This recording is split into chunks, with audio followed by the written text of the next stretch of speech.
Il est courant d'entendre que l'histoire du droit de propriété remonte aux juristes grecs et romains. Sans en appeler au temps préhistorique, il est pourtant attesté que ce droit existait en Mésopotamie, 3000 ans avant notre ère. I've got in my hand a little foot of a child in clay. Je tiens dans ma main l'empreinte du pied d'un enfant imprimé dans l'argile. Cela vient de Mésopotamie du XIIIe siècle avant Jésus-Christ.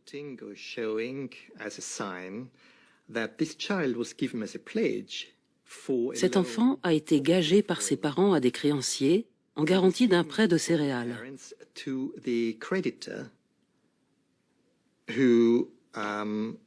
Was entitled to the return of the loan.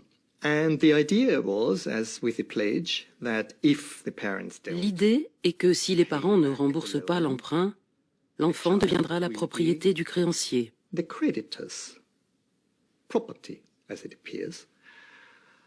And this is a quite interesting example. C'est un exemple très intéressant. We don't have Finalement, il n'y a pas de sécurité naturelle ou légale garantissant qu'un être humain ne puisse devenir une propriété. that human beings can never be property. The thing, of course, tells us as an artifact. Cette chose nous parle non seulement en tant qu'objet de propriété, mais aussi comme artefact culturel. Elle nous renseigne sur des pratiques de droit de propriété dans des sociétés qui n'existent plus, mais qui nous ont transmis une part de leur histoire. On peut avoir un lien avec cet objet.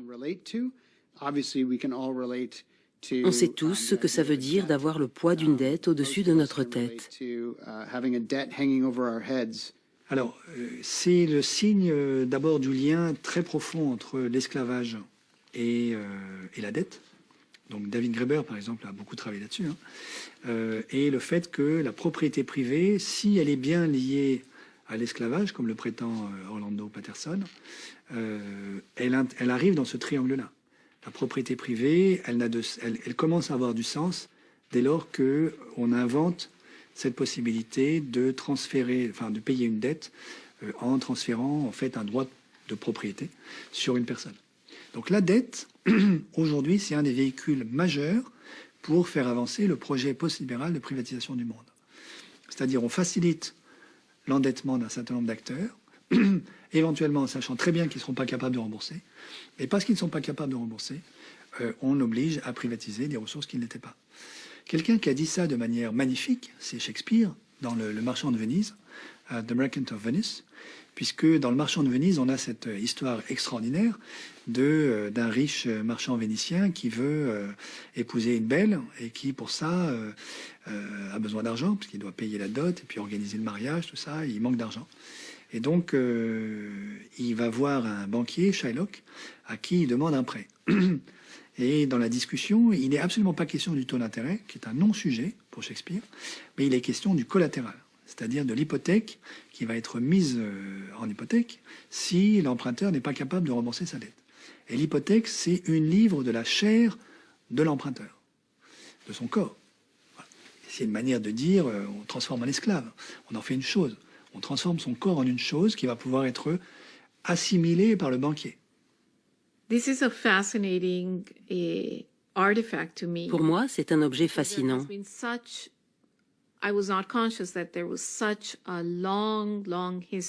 J'ignorais qu'il y avait une aussi longue histoire où les gens payaient avec leur corps pour rembourser un emprunt.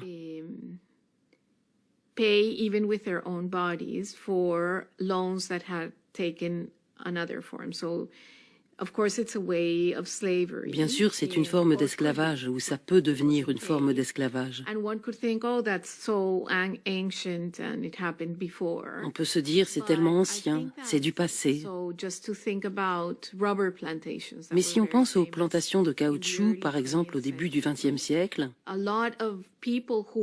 beaucoup de ceux qui y travaillaient étaient endettés auprès des propriétaires.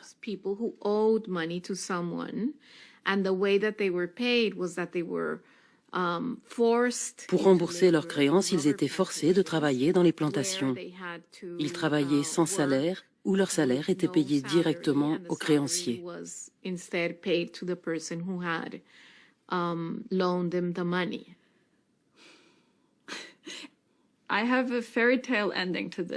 J'ai une fin de conte de fées pour ça. C'était très malin de la part des parents qui n'auraient jamais donné leur enfant en esclavage. Ils savaient que l'enfant grandirait. Quand le créancier viendrait et dirait « Est-ce qu'il y a un enfant dont le pied correspond à cette empreinte ?»« Ah non, celui-là est beaucoup trop grand. » Ou « Toi, tu as de gros pieds. » Ça ne correspondait à personne et ils vécurent heureux avec leur enfant sans jamais rembourser. Selon John Locke, la propriété est un droit naturel qui viendrait de la propriété de soi. On peut s'interroger pour savoir si ce droit de propriété est absolu ou si des limites en restreignent la portée. En d'autres termes, est-on réellement propriétaire de son corps ? Si Thomas d'Aquin avait été consulté sur cette question, probablement, si on en croit la somme théologique, probablement qu'il aurait eu un autre raisonnement, car pour lui, s'il n'adhérait pas au communisme de Platon, mais plutôt à la propriété privée qu'avait soutenue Aristote, dans la mesure où elle était raisonnable, et qu'elle n'était pas une recherche du profit pour le profit et des choses pour les choses, il considérait que, au fond, Dieu avait créé les êtres humains, qu'il en était donc propriétaire des corps, et qu'au fond, chaque individu, durant sa vie sur Terre, n'avait que l'usufruit sur son corps. Or, en bon connaisseur du droit romain, Thomas d'Aquin savait que l'usufruitier a l'obligation de conserver la substance de la chose sur laquelle porte son droit. Salva rerum substantia, disaient les Romains. Par conséquent, tout individu doit se nourrir pour préserver son propre corps, dans la mesure où il ne lui appartient pas, mais il appartient à Dieu. Et il n'en a que la jouissance temporaire sur Terre. Les droits de propriété se sont développés à la fois dans le droit civil classique et dans la common law, pour bonne part grâce aux juristes chrétiens. Je dois mon corps à Dieu, mon corps dépend de Dieu, mon corps vient de Dieu. Pour cette raison, on doit respecter le corps humain. Celui-ci n'est pas vu comme une ressource extérieure, comme une voiture ou un champ ou des fruits, mais comme une partie de mon identité. J'ai donc des responsabilités, des devoirs envers moi-même, et surtout j'ai des devoirs envers Dieu. Je dois faire de l'exercice, bien manger, ne pas détruire mon corps en y introduisant des substances nocives. Tout cela apparaît dans le droit. Es gibt kein Eigentum an sich selbst. Il n'y a pas de propriété de soi. Allerdings folgt diese Einsicht nicht Cela ne découle pas d'une attribution chrétienne de la propriété par Dieu, mais d'une erreur de catégorisation juridique. Sondern aus einem logischen, rechtlichen Kategorienfehler. Eigentum an sich selbst. La propriété de soi est une erreur de catégorie. Warum? Pourquoi ? La propriété est l'attribution d'un objet à un sujet de droit. La propriété de soi supprimerait complètement cette séparation entre le sujet de droit et l'objet de droit. Ce qui rend la chose difficile, c'est que comme on associe en général la propriété à la possibilité d'abuser, donc de vendre, donc de se débarrasser. Alors avec le corps, c'est plus difficile. Si je dis que je suis propriétaire de mon corps, qu'est-ce que ça veut dire? Que je peux vendre mes reins? C'est pas simple. Que je peux vendre mon corps, c'est voilà. Donc il y a une contradiction dans le sens où de toute évidence, il y a un rapport d'appartenance et de toute évidence, toutes les prérogatives ordinairement associées avec la propriété s'appliquent pas ou s'appliquent mal au rapport que j'ai avec mon corps et en particulier la question de l'abus et la question de la vente. Au quotidien, on utilise son corps comme on veut. On peut l'entretenir, on peut le détériorer, on peut même l'oublier quelquefois. Et on se dit, on en fait ce qu'on veut. Mais on peut dire également non, parce que nous sommes toujours en interaction sociale. Et nous appartenons à des communautés. Et la communauté a préséance sur notre corps. Vous avez beaucoup de sociétés africaines dans lesquelles il y a des scarifications.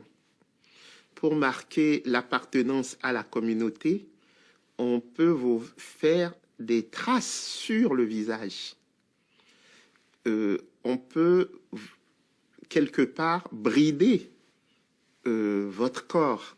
Quand vous lisez Kamara Lai dans son ouvrage L'enfant noir, vous voyez que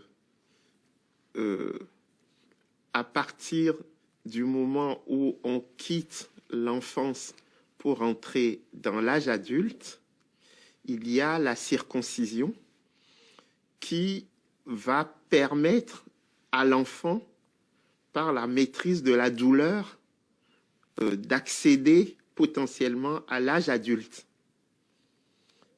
Et donc, la propriété du corps de l'enfant, c'est la communauté qui met l'accent à un moment donné sur le basculement d'un âge à un autre.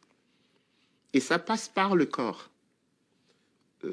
L'excision renvoie au même principe, parce qu'il faut montrer à tout le monde à quelle communauté vous appartenez. De ce point de vue, et ce n'est qu'une illustration parmi d'autres, votre corps ne vous appartient pas. Within certain limits, I think that everyone has property in her or his own body. Dans certaines limites, je pense que chacun a la propriété de son propre corps. Mais les limites ne sont pas très claires. Very strong limitations. For example, one of the characteristics of ownership, par exemple, une des caractéristiques de la propriété, c'est la liberté d'utiliser librement ce qu'on possède. One cannot always use one's body. Mais on ne peut pas toujours le faire avec son corps. For example, in most places that I know, prostitution. Par exemple, dans la plupart des pays que je connais, la prostitution est illégale. Vous ne pouvez pas vous prostituer. Nor could you use your body to sell your body. You could rent your body, but you couldn't sell it. Vous pouvez louer votre corps, mais pas le vendre parce que ce serait de l'esclavage. Ça existe toujours dans certaines parties du monde, mais je pense que c'est illégal partout. Donc il y a des limites à ce qu'on peut faire avec son corps.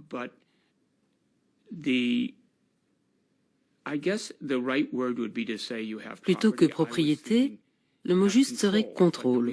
Mais on contrôle son corps parce qu'on a des droits de propriété dessus. C'est une manière de l'exprimer. C'est une fiction très bizarre de penser qu'on peut se contrôler soi-même comme on contrôle certains objets. La notion de se posséder soi-même est paradoxale. Cela établit une analogie avec le fait de posséder quelque chose.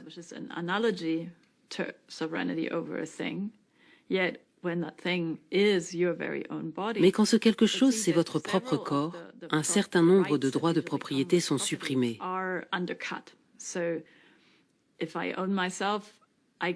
Si je me possède, je ne peux pas m'aliéner moi-même comme je peux aliéner des objets. Je ne peux pas me vendre et rester moi-même. Je suis collé à mon propre corps.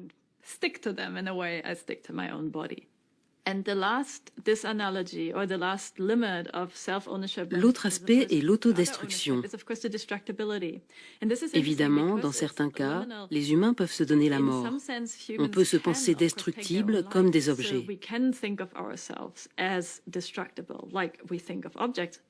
La possibilité d'autodestruction donne une forme de crédibilité à cette conception absurde de l'autopropriété de soi.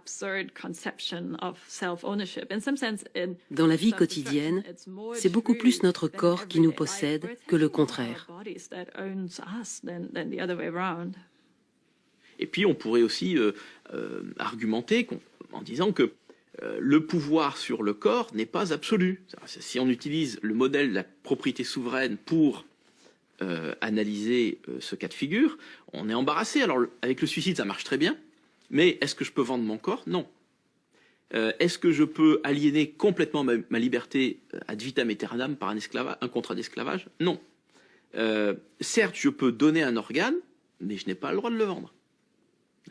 Donc on voit que le droit de disposer de son corps existe, mais est extrêmement limité et encadré pour des raisons d'ordre public, d'intérêt général.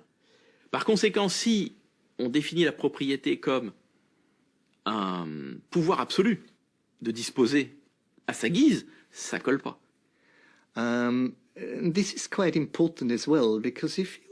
C'est très important. Si vous êtes le propriétaire de votre corps, cela implique la possibilité de l'aliéner. Si on peut s'aliéner, on peut se vendre comme esclave. Mais si vous n'êtes pas le propriétaire de votre corps, techniquement parlant, vous ne pouvez pas. Or, c'est une des caractéristiques les plus importantes de la propriété privée, le fait qu'on puisse l'aliéner, la transférer, la vendre. Si votre corps ou des parties de votre corps sont votre propriété, vous pouvez le faire. Vous pouvez vendre un rein. Donc il y a différents problèmes. Et la loi doit dire, votre corps ne peut pas être la propriété de quiconque, pas même de vous. Le post-libéralisme essaie de nous faire croire que nous pourrions nous poser la question de savoir si nous sommes les propriétaires de nos corps. Avec une réponse qui est apportée par les post-libéraux qui est oui, et d'ailleurs vous avez une responsabilité qui est d'investir dans votre corps, parce que c'est du capital, comme vous avez une responsabilité qui est d'investir dans votre éducation, etc. Et donc ça fait de nous des êtres schizophrènes qui serions d'un côté le propriétaire de nous-mêmes, dans une espèce de duplication interne qui est en fait la destruction du sujet humain, tout simplement. Je crois que la bonne réponse est celle de Merleau-Ponty, je suis mon corps, et donc je ne peux pas être le propriétaire de mon corps, ça n'a absolument aucun sens. À partir du moment où on entre dans ce débat-là, on entre dans la question de la GPA, de la transformation du corps des femmes en propriété privée, en marchandise, de l'esclavage, voilà. Puisqu'en fond, c'est ça qui est derrière. Ce qui hante le débat sur la propriété de mon corps, c'est l'esclavage. Est-ce que je peux être le propriétaire du corps d'un autre? Si je peux être le propriétaire de mon corps, je peux être celui du corps d'un autre. Bon. Donc, par rapport à ça, c'est absolument fondamental d'en revenir, à mon avis, à une anthropologie relationnelle qui dit mon corps, c'est le réceptacle et le témoin de toutes les relations dans lesquelles je suis engagé. Il a une histoire parce que j'ai une histoire de mes relations et il n'existe que dans la mesure où il est en relation avec autrui, avec le reste du monde, avec l'oxygène, avec la lumière, avec la nature, voilà. Et donc, je ne peux pas du tout en être le propriétaire, en aucun sens. Depuis trop longtemps, le corps de la femme a été considéré comme un objet que l'homme peut s'approprier. Les mouvements féministes dénoncent ce privilège masculin. Alors apparut le fameux slogan « Mon corps m'appartient ». So the famous feminist statement that my body belongs to me is I completely agree with. Je suis complètement d'accord avec cette citation, au sens où personne ne doit décider de mon corps. And by nobody I mean the church. Personne, ni l'Église, ni l'État. And that implies that there shouldn't be a limitation over my access to abortion. Il ne peut pas y avoir de limite à mon accès à l'avortement ou à ma volonté d'être une travailleuse sexuelle. My will to engage in sex work. There should not be a limitation on there shouldn't be a forcing me, for example. Rien ne peut me forcer à rester chez moi, à m'occuper de mes enfants si j'ai envie de travailler à l'extérieur. But also more subtle things. There should not be the amount of media that says that. Plus subtilement, les médias professent que les femmes doivent être minces, jeunes, young, that there's a tremendous amount. Il y a une énorme pression sur le corps féminin. In many ways, both à la fois dans le public, via l'État et l'Église, mais aussi en termes de culture. But tremendous in terms of culture.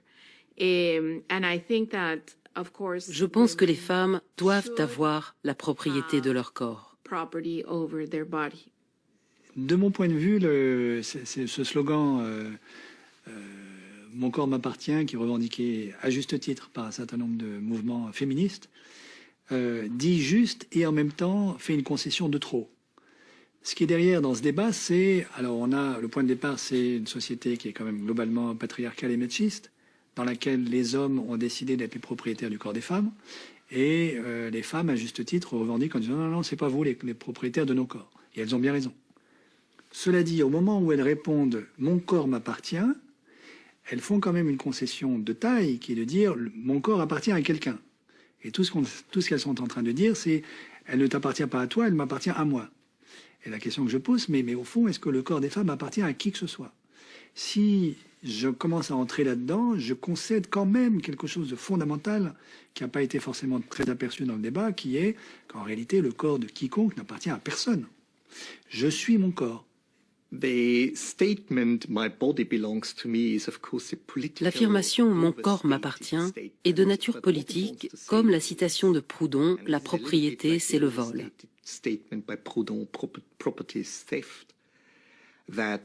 Ce qu'elle signifie, c'est que mon corps n'appartient à personne. J'ai, moi, le droit de décider comment vivre ma vie. Ce n'est pas une question de propriété, c'est une question d'être une personne humaine et d'avoir des droits.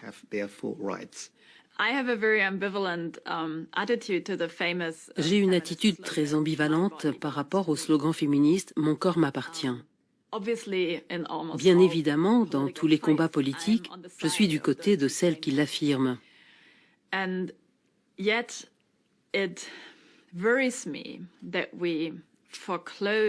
Mais ça me gêne de penser à notre corps, à notre intégrité corporelle, à notre liberté de décision, à notre liberté même, en termes de propriété.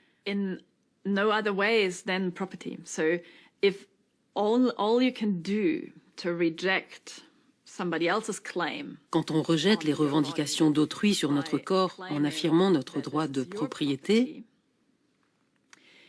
on souscrit de fait à une grammaire de la propriété, et ce n'est jamais neutre quand on parle des corps humains.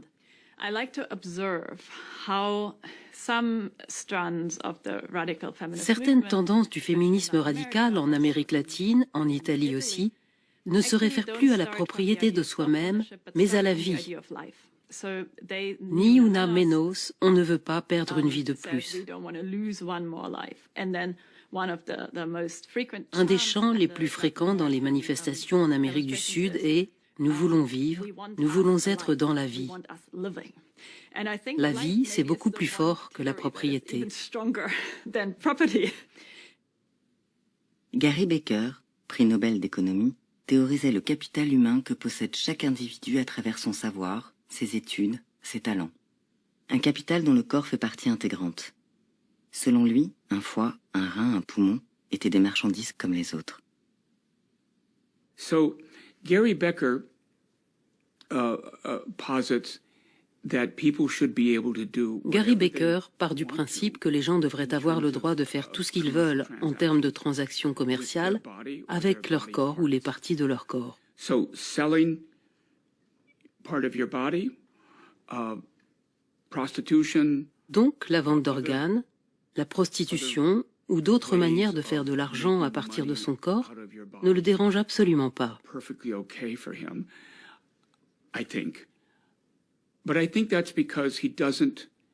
Je pense que c'est parce qu'il n'intègre jamais la valeur de dignité d'une vie humaine, le fait que chaque individu puisse contrôler sa propre existence.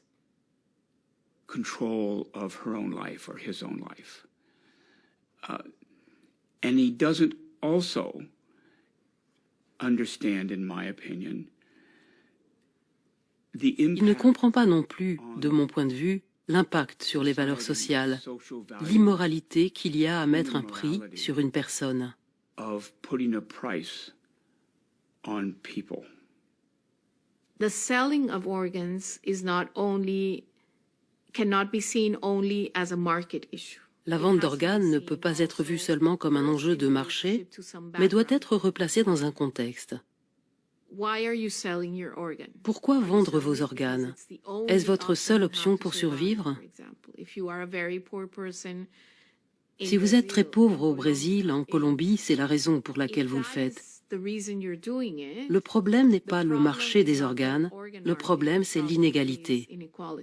Oui, donc Gary Becker a été l'un des grands apôtres du côté de l'économie néoclassique de cette folie qui consiste à vouloir tout privatiser et à tout marchandiser, y compris le corps humain.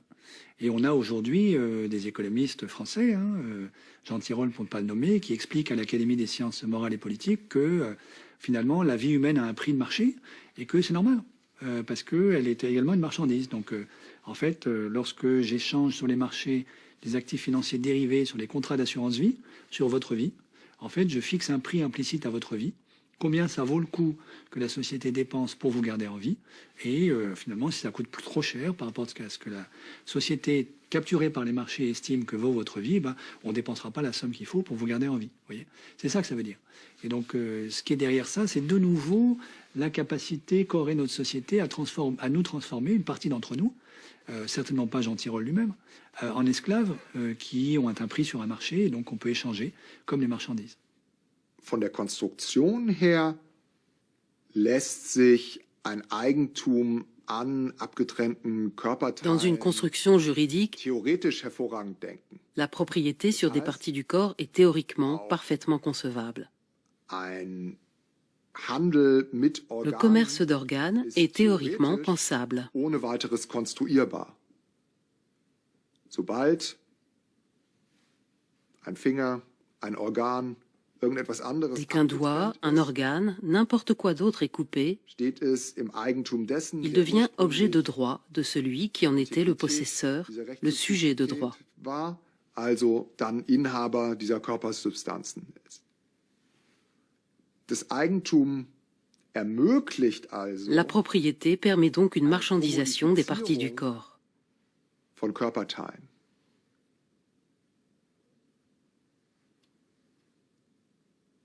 Die Frage La question de savoir si cela est souhaitable est politiquement tout autre.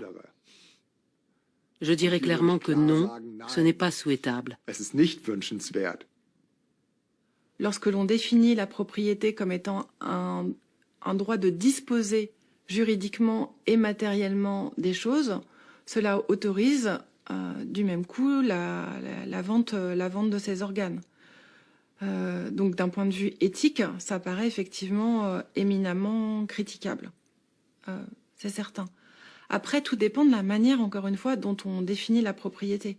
Si avoir la propriété, c'est avoir l'usus, le fructus et l'abusus, le droit d'user, de jouir et de disposer des choses, et que l'on met en avant le critère de l'abusus, le droit de disposer, en disant c'est d'abord un droit de disposer juridiquement des choses, la propriété. Donc d'abord un droit de céder, de vendre, de léguer, de transférer les biens. Et que dans le même temps, on dit que l'on a la propriété de son corps et donc de ses organes, évidemment, dire que l'on est propriétaire de soi, donc de son corps, donc de ses organes, ça amène à considérer qu'on est libre de vendre ses organes. Bon. Donc évidemment, si on part de cette définition de la propriété, penser la propriété de soi, c'est assez terrifiant. Ça permet en effet de penser à un marché des organes. Maintenant qu'il y a un certain nombre de gens qui prennent au sérieux, disons, qui mobilisent le vocabulaire de la propriété pour parler du rapport au corps et qui, ce faisant, ont une conception de la propriété extensive, maximale, dans laquelle ça implique la possibilité d'abuser de son corps et d'en vendre des parties, oui, bien sûr, il y a des libertariens qui pensent ça et qui pensent que je suis propriétaire de mon corps de la même manière que je suis propriétaire de ma voiture. Donc, dès lors qu'on pense que la propriété, c'est des ressources linguistiques pour parler des choses, on peut défendre ces idées-là.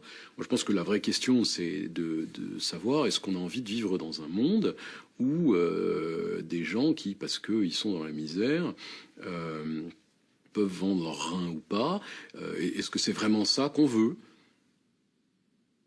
Si l'individu peut se considérer comme propriétaire de son propre corps, se pose alors la question de l'appropriation du corps d'un autre, de l'esclavage. L'esclavage serait-il le fantôme qui hante le concept même de propriété ? chaque être humain est né avec un droit égal à la liberté. Tous les êtres humains de la Terre, quels qu'ils soient, ont un droit naturel égal à la liberté. Le problème, c'est que les sociétés ne l'ont pas forcément reconnu. Mais de fait, même les Romains le pensent. Il y a un droit naturel égal à la liberté. Les hommes, comme les animaux, naissent libres. Voilà. Simplement, les Romains, Cicéron dit, bah oui, le problème, c'est que ils ne demeurent pas libres. Ils s'arrêtent à un moment donné parce que les sociétés choisissent d'organiser de l'esclavage, des choses comme ça. Et c'est la Déclaration des droits de l'homme de 89 qui, d'ailleurs, établit une bascule et sort en fait de cette logique du droit romain qui est présente jusqu'au XVIIIe siècle, et qui dit les êtres humains naissent libres et égaux en droit et le demeurent. Slavery is I'm trying to L'esclavage, je me demande si c'est la violence ultime. Mais je ne le pense pas. Je pense que tuer quelqu'un, ou peut-être torturer, est plus violent encore. More violent. But in terms of an institution, slavery would seem to me. Mais en termes d'institution, l'esclavage me semble être la violation la plus fondamentale des droits de propriété d'un être humain. Violation of one's property rights, of one's. And here, I would define property rights more broadly. Et je définirais les droits de propriété de façon plus large que les droits de propriété économique. Kind of moral property rights that I think would. Je parle de droits de propriété moraux qui se réfèrent à la personne et à son intégrité. Et cela me paraît le plus important, ce qu'on appelle l'humanité, le fait d'être une personne à part entière. L'esclavage vous prive de cela. Slavery takes that away. Unfortunately, for many centuries, laws which conferred upon some. Malheureusement, il y a eu pendant des siècles des lois qui conféraient à certains la possibilité de posséder d'autres personnes. Les droits des esclavagistes remontent très très loin dans l'histoire. Ce serait plutôt une exception de rencontrer une société qui interdit l'esclavage.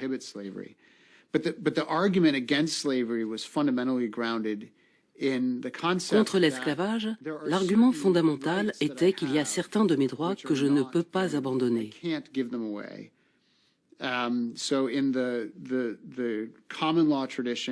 Dans la tradition de la common law, on parle de droits inaliénables. Ce sont les termes de la Déclaration d'indépendance américaine, et parmi ceux-là, il y a la liberté et la vie. Je n'ai pas le droit de me vendre comme esclave puisque je ne suis pas le propriétaire de moi-même, mais vous n'avez pas non plus ce droit. Cette critique très forte de l'esclavage sera avancée par les premiers abolitionnistes dès le début de l'histoire américaine. Hélas, il leur faudra des décennies pour faire aboutir cet argument. Puisque je ne peux pas me posséder moi-même, personne ne peut me posséder. Vous non plus, vous ne pouvez pas me posséder. Je pense qu'il faut repartir de la Déclaration des droits de l'homme et du citoyen, qui nous dit que tout homme naît libre, enfin tous les hommes naissent libres et égaux en droit. Ce qui se passe, c'est qu'à partir du moment où on va identifier être humain, personne juridique et propriété, eh bien, l'esclavage devient proprement inconcevable.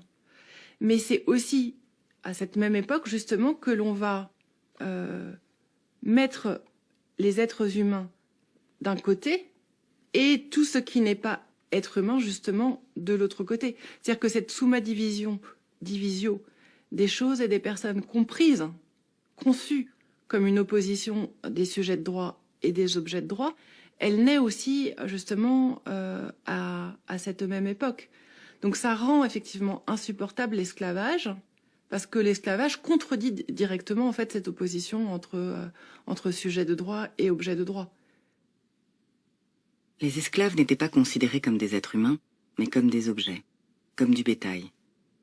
Quand l'esclavage a été aboli, les propriétaires d'esclaves ont invoqué la Déclaration des droits de l'homme et du citoyen, selon laquelle une expropriation n'est possible que sous la condition d'une juste et préalable indemnité. C'est dans le rejet de l'esclavage qu'on construit la propriété moderne comme droit d'une personne. Personne, c'est complètement séparé de choses sur une chose. Et alors, il ne faut plus mélanger les personnes et les choses. Donc, on ne peut plus traiter les personnes comme des choses. Donc, il ne peut plus y avoir l'esclavage. Et justement, le droit de la personne sur la chose, c'est un droit inviolable et sacré. Et donc, vous ne pouvez en priver, même les propriétaires d'esclaves, que sous condition de juste et préalable indemnité et de nécessité publique. Donc au fond, là, il y a ça rime le régime ordinaire de l'expropriation à la question de l'abolition de l'esclavage, et vous vous retrouvez avec cette situation absolument incroyable où ce sont les propriétaires qui sont indemnisés et pas les esclaves. Voilà, c'est-à-dire que dès l'instant où on abolit l'esclavage, 48, on retombe dans cette logique de la propriété. On est devant l'esclave bien meuble, hein, ou devant les terres bien légitimes, et Haïti va être obligé d'indemniser les planteurs avec des prêts à intérêt pour l'indemnité qui vont courir jusqu'à la fin du XXe siècle, quasiment. Hein. Où l'idée est que oui, cette propriété des terres, des terres à sucre et des esclaves était une propriété finalement légitime et qu'il faut indemniser. Et c'est très intéressant parce que ce sont ces indemnités versées aux propriétaires d'esclaves en 1848 qui vont permettre de créer la Banque du Sénégal en 1851, qui deviendra la Banque de l'Afrique de l'Ouest en 1901, qui deviendra la Banque centrale des États de l'Afrique de l'Ouest en 1959. Et à l'heure où je vous parle, nous avons toujours cette banque centrale. Okay. Et donc, ça peut paraître loin, mais la conception qu'on a de la propriété engendre des irréversibilités. Et pour moi, c'est quelque chose de très actuel, finalement, cette période d'esclavage qui peut paraître pourtant très lointaine. L'histoire de l'humanité a connu plusieurs stades dans la relation de l'homme au travail et à la propriété. Il y a eu l'esclavage, le servage, le travail à la tâche. Finalement, dans le capitalisme, avec l'entreprise moderne, le travail salarié est devenu le modèle dominant. Le terme capitalisme vient de capital. Étymologiquement, le caput est un vieux terme pour propriété qui renvoie au cheptel, à la propriété du bétail. Le caput, c'est la tête du bétail. J'aime bien rappeler cela parce que ça résonne avec le mot chattel slavery en anglais, la détention d'humains comme un cheptel d'animaux.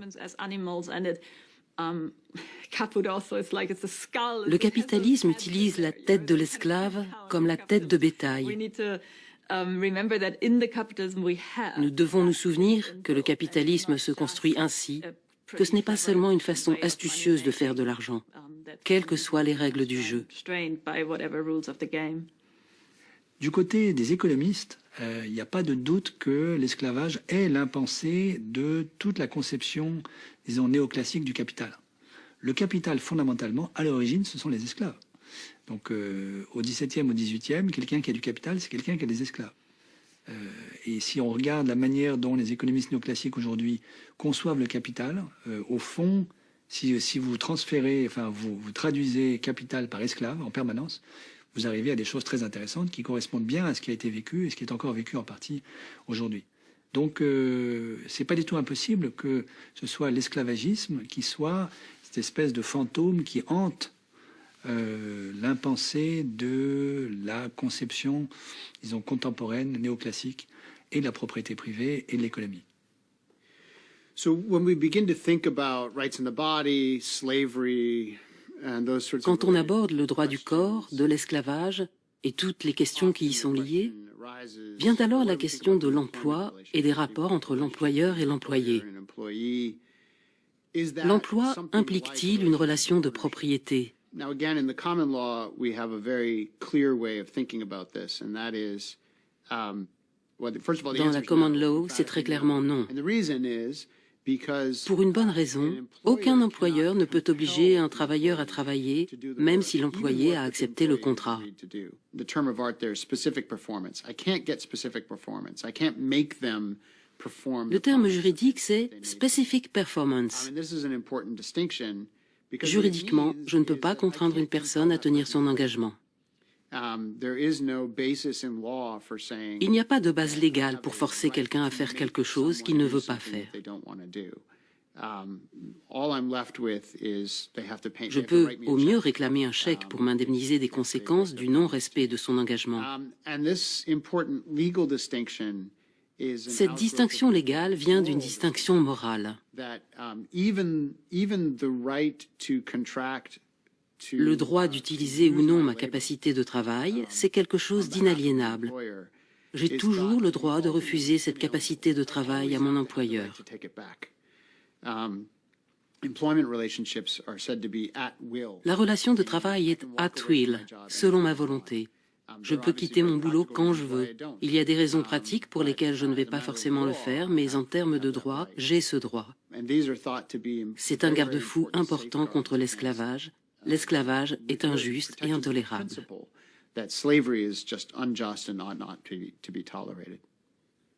In der heutigen Konstruktion von Rechtsverhältnissen, dans la construction juridique, on ne peut pas considérer qu'un employeur puisse avoir la propriété de ses employés.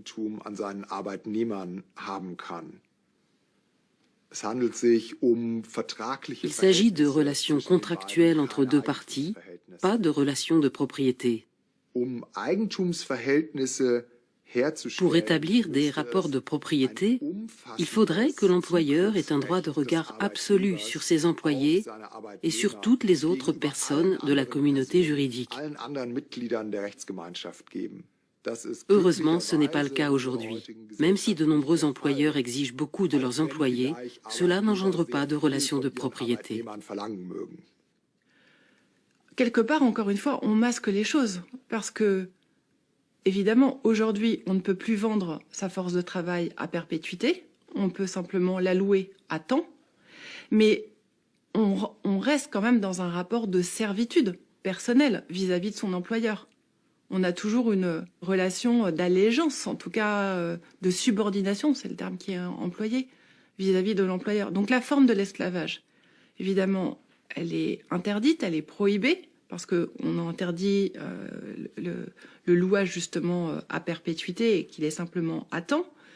Mais pour autant, on n'en a pas fini en réalité avec ces rapports de dépendance, d'allégeance, de subordination et de servitude personnelle. On ne parle plus de servitude personnelle parce que ça rappelle le servage, peut-être dire une forme du coup d'esclavage, le servage de la société féodale. Mais ce n'est pas parce qu'on raye les termes dans les textes de droit que les formes juridiques, les rapports juridiques, eux, ont disparu.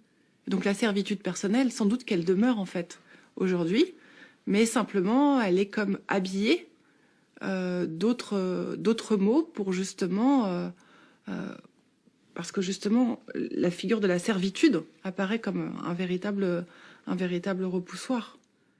Le fait que la propriété moderne se soit construite sur le rejet de l'esclavage et sur la summa divisio des personnes et des choses, et le fait que cette summa divisio des personnes et des choses, au fond, ne résiste pas à tout un tas de situations très concrètes dans lesquelles, bien évidemment, j'utilise mon corps comme une chose, et évidemment, j'utilise des éléments de ma personnalité comme des choses, et évidemment, ça donne lieu à des échanges marchands. Et donc, bien sûr, l'esclavage est tout à fait indigne, n'est digne que d'être aboli, mais on n'a pas tout dit quand on a dit ça. On prend, je ne sais pas moi, le contrat de travail. Pas le travail à la tâche. C'est-à-dire, je viens vous voir, je vous apporte un tissu et je vous dis maintenant, vous me faites un costume dans ce tissu et je vous donnerai 3 francs 6 sous. Bon, ça, on voit assez bien. C'est ce que je fais, c'est que j'achète un service. Mais dans le contrat de travail, il se passe autre chose. Ce que j'achète, c'est la force de travail. c'est-à-dire la disposition de votre capacité de travailler. Alors là, je vais vous dire, cher monsieur, soyez demain sur le chantier de 9h à 5h. Bon, ce qu'on y fera, c'est moi qui vais décider, parce que je suis le patron, donc peut-être on va creuser les trous, peut-être qu'on va monter un mur de briques, peut-être ça, vous verrez bien. Donc c'est pas la tâche que j'achète, c'est la disposition. La disposition, c'est la force de travail, donc c'est la capacité à travailler entre 9h et 5h. Cette capacité à travailler entre 9h et 5h, c'est quoi exactement? C'est votre corps, c'est vos capacités, c'est votre intelligence, c'est vos talents, c'est l'aptitude que vous avez à fabriquer des murs droits et à creuser des trous profonds. C'est toutes ces capacités-là. Ça n'a vraiment aucun rapport avec la personne, ça. On peut vraiment dire, il y a les personnes d'un côté, il y a les choses de l'autre. Et alors, qu'est-ce que j'ai acheté là exactement quand j'ai acheté votre force de travail entre 9h et 5h? C'était un petit peu autre chose que juste une simple chose inerte quand même. Un peu acheté. Bon, alors, on va dire, ah oui, bon, d'accord, mais alors, c'est quand même très différent de l'esclavage. C'est très différent de l'esclavage. Alors, pourquoi c'est très différent de l'esclavage? Bon, d'abord, parce que c'est consenti. Il y a un contrat, vous avez consenti. On peut discuter pendant des heures. Hein. C'est-à-dire, si vous êtes en train de crever de faim et que ça fait 3 semaines que vous n'avez pas bouffé, je ne sais pas jusqu'où c'est consenti, mais bon, allez, ok, c'est consenti. On va accepter ça. Alors, on nous dit, il y a une autre chose qui est très importante, c'est qu'il y a un terme. Alors, c'était de 9h à 5h. Bon, après, c'est quand le contrat est fini. Et puis surtout, vous pouvez mettre un terme au contrat. C'est vrai que ça fait une énorme différence. Mais ça veut dire quoi? Alors que c'est de l'esclavage pas à temps partiel, mais disons à temps compté. Et donc, j'ai envie de dire, le rejet de l'esclavage et l'élévation de la question du rejet de l'esclavage au rang de grande question fondatrice de notre modernité a permis tout un tas de choses épouvantables qui étaient possibles parce que c'était pas de l'esclavage, parce qu'il y avait du consentement, parce qu'il y avait un terme au contrat, parce qu'il y avait toutes ces choses-là. Et donc ça allait. I feel like it's a continuum. Je pense que c'est vraiment un continuum. L'esclavage était l'exemple le plus extrême. Une personne était propriétaire de quelqu'un d'autre.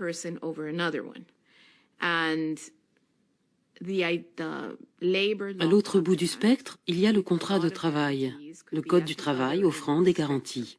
Now, what do we have in the contemporary world? Domestic servants. Reste aujourd'hui le travail domestique. Beaucoup de domestiques à travers le monde travaillent sans avoir de droits. In many cases, they are paid below the minimum wage in countries. Ils sont souvent payés en dessous du salaire minimum ou du salaire de survie sous prétexte qu'ils ont un lit, qu'ils sont logés et nourris.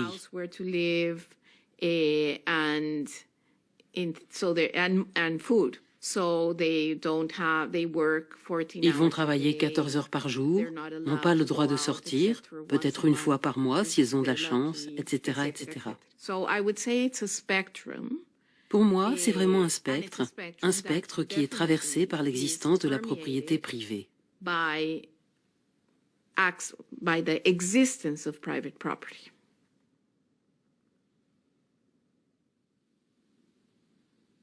Le droit de propriété s'exerce de façon évidente sur les biens matériels. Mais il existe des choses immatérielles qui relèvent du même droit. Le droit d'auteur, le droit des brevets, le droit des marques entrent dans ce cadre. La création, l'intelligence, l'esprit sont alors encadrés par le droit de propriété intellectuelle.